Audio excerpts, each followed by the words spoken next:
नमस्कार मेरे प्रिय साथियों, आपका स्वागत है। आइए आज जयशंकर प्रसाद के बारे में जानते हैं। सबसे बड़ी बात यह है कि बच्चे बहुत परेशान हैं, हताश हैं, निराश हैं। बिल्कुल परेशान हताश होने की ज़रूरत नहीं है। किसी भी रचना को कैसे याद किया जाता है, परीक्षा को ध्यान में रखते हुए इस पे चर्चा करते हैं। तो चलिए छोटा सा एक ट्रिक है, उस पर हम कुछ डिस्कस करते हैं। जयशंकर प्रसाद की अगर बात करें, जयशंकर प्रसाद का जन्म कहाँ हुआ था? तो काशी में हुआ था। देखिए अगर याद करेंगे तो कैसे, प्रसाद कहाँ ज़्यादा बढ़ता है? काशी में बढ़ता है। तो जयशंकर प्रसाद का जन्म कहाँ हुआ? काशी में। किस परिवार में? सुघनी साहू परिवार में।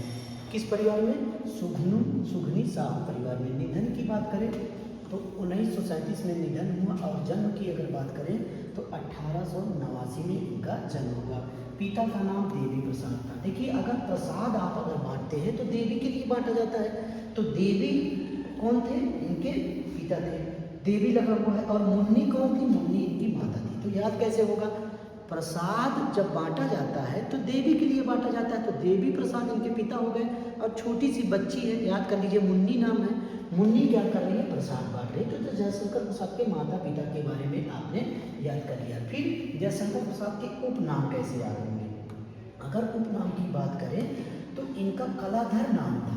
बचपन में ये कलाधर नाम से जाने जाते थे, या ब्रजभाषा में कलाधर नाम से कविता लिखे थे। छायावाद का ब्रह्मा कहा जाता था इन्हें। क्या कहा जाता था?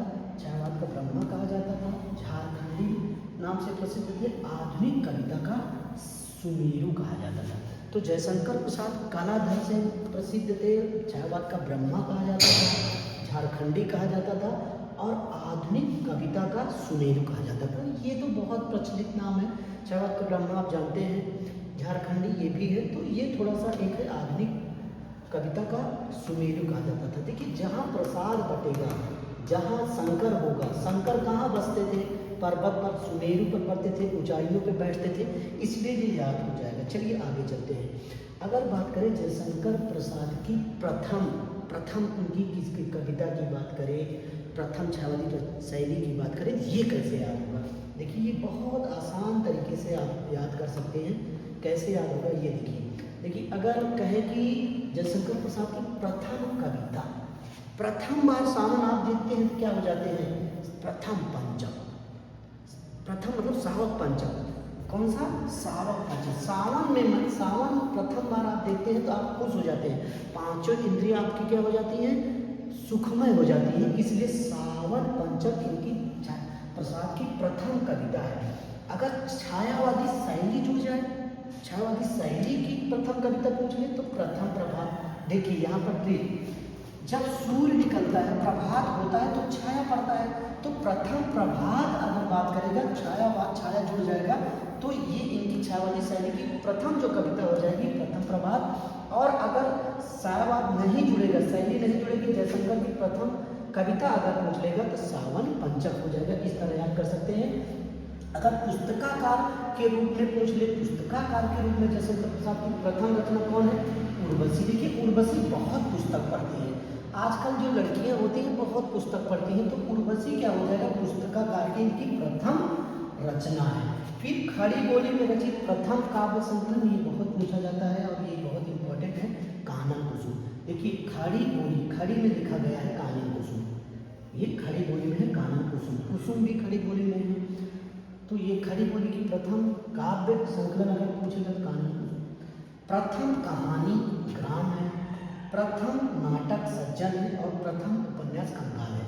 अब ये देखिए ट्रिक थोड़ा सा, इनकी प्रथम कहानी संग्रह बात करें तो छाया है। याद कैसे हो? सबसे महत्वपूर्ण बात यह है कि आपको परीक्षा के दृष्टिकोण से याद कैसे हो। देखिए आसान से तरीका है, आराम से।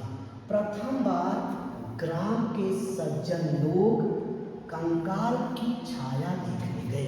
फिर से देखिए, प्रथम बार ग्राम के सज्जन लोग कंकाल की छाया देखने गए। तो इनकी प्रथम जो कहानी है ग्राम है, प्रथम जो नाटक है सज्जन है, और प्रथम उपन्यास इनका क्या है? कंकाल है, और प्रथम कहानी संग्रह छाया है। याद हो गया? कमेंट करके बताइए याद होगा कि नहीं। कमेंट जरूर करिएगा, अपना विचार आप दीजिएगा, किस तरह से आप परेशान हैं। आप परेशान होने की जरूरत जयशंकर प्रसाद की जो रचनाएं हैं उसको हम कैसे याद करें, थोड़ा सा इस पे भी हम विचार कर लेते हैं। तो उर्वशी ने प्रेम किया, उर्वशी ने प्रेम किया राज्य बसाने के लिए और अयोध्या सोची कि मैं प्रेम करके अयोध्या में बस जाऊंगी, लेकिन अयोध्या में तो मिलन हो ही नहीं पाया, अयोध्या में वन मिलन नहीं हो पाया, शोक में डूब गई शोकोच्छ्वास। फिर वज्रवाहन उन्होंने निकाला और कहा चलो कुसुम प्रेम पथिक की ओर चलते हैं। कहाँ चलते हैं? चलते हैं प्रेम पथिक की ओर। उन्होंने कहा महाराणा प्रताप का महत्व जान लो, झरना आंसू लहर कमानी को समझ लो। यहाँ पर हमने इसलिए इसका सन दे दिया है क्योंकि परीक्षा के दृष्टिकोण से पूछा जाता है, परीक्षाओं में झरना आंसू लहर कमानी ये सन पूछा जाता है, क्योंकि झरना जो है 18 में है, आंसू 25 में है, लहर ऐसे 3 करके लहर आती है 35 में है, कमानी सब प्रचलित है। तो इस तरह से जयशंकर प्रसाद की रचनाओं को आप ट्रिक के माध्यम से बहुत ही व्यवस्थित माध्यम से रट सकते हैं। मेरी क्लास कैसे लगी कमेंट करके जरूर बताइएगा, आपका कमेंट हमें आगे बढ़ाएगा। और इस तरह से झरना आंसू लहर कमानी आप बहुत अच्छे से याद कर सकते हैं, तुकबंदी से याद कर सकते हैं। उर्वशी ने प्रेम किया, अयोध्या में वन मिलन नहीं हो पाया, शोक में डूब गई, वज्रवाहन हो गया, कुसुम से बोली चलो प्रेम पथिक करते हैं, झरना देखने गई आंसू बहने लगा, वहीं पे लहर आई और कामायनी को लेके 1935 में क्या हो गई, डूब गई। तो आप हमें बताइए आपको क्लास कैसे लगी।